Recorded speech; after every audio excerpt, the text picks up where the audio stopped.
kabongga! Nandito kami ngayon sa Clark Airport. Pabalik na kami ng Dubai. Of course, nandito si aking habibi. At bumili muna siya ng kanyang cutting ko. Ang kabongga. Ayan, napakaganda na nga naman ng bagong airport dito sa Clark. Kung mapapansin nyo, ibang-iba na siya sa luma. So, sa ngayon, malungkot.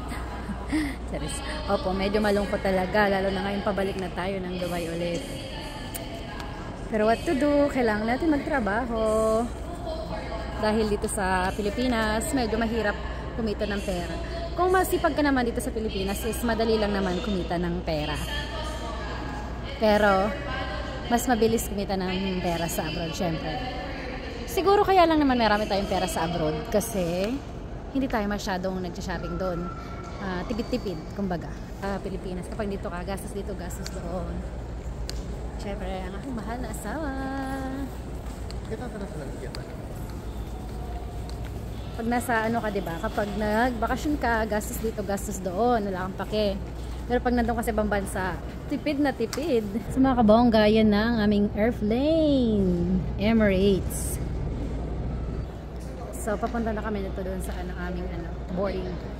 Magbo-boarding na kami.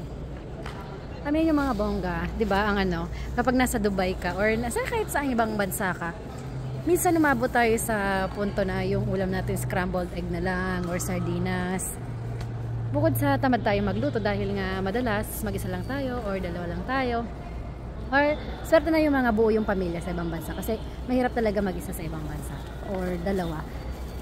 So madalas ay kuminsan nga na lang, di ba? Noodles na lang. Kaya, payo ko sa mga kapwa ko, OFW. Huwag pong tipirin ang sarili nyo ng pagkain.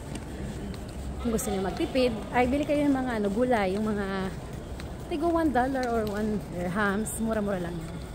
Masarap yun, ilaga mo, lagyan mo lang ng kahit kaunting yun, kaysa sa sardinas lagi. Mag-ingat tayo, tayong inaasahan ng ating pamilya. Siyempre, kailangan alagaan ng sarili. Kung hindi, kawawa ka na, kawawa pa yung buong pamilya. Hindi na ako pwedeng mag-video dyan. Baka magbawalan na tayo. So, see you in a bit. Bye! Mga kabongga, nakapasok na kami. Nakapag-boarding na kami. So, relax na lang. Mayroon pa kaming 50 minutes na hinihintay.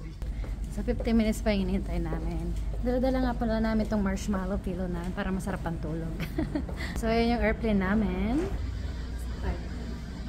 Wow. So, hindi na ako masyadong nalulungkot na umalis kasi sanay na, char. Sanay na talaga, Sanay na ang lola mo. So, alam niyo na, malapit na tayo pumasok ng airplane. So, update ko kayo after pumasok ng airplane.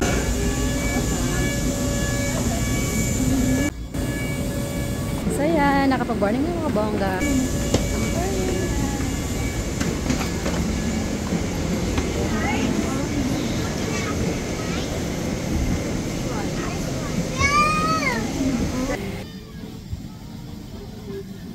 So, number 44KC nga pala itong nabook namin na upuan.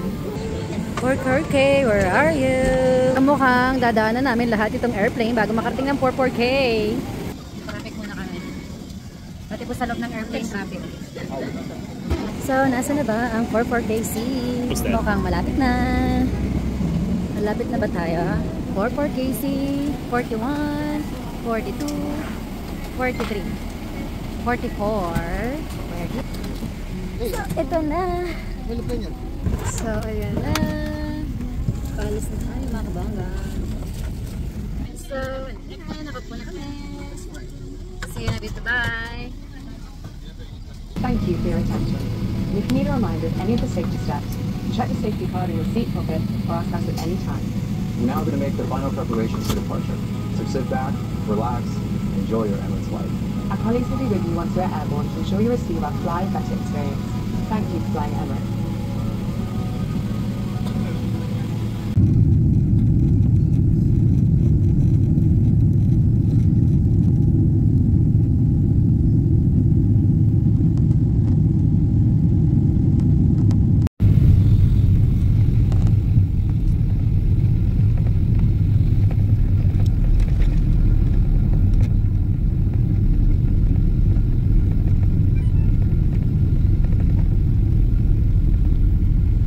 bongga. Nagkala kami sa Dubai.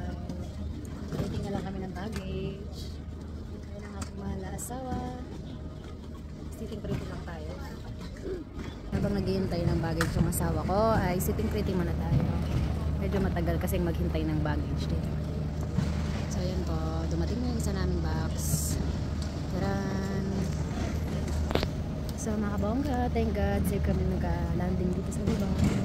Thank you for watching.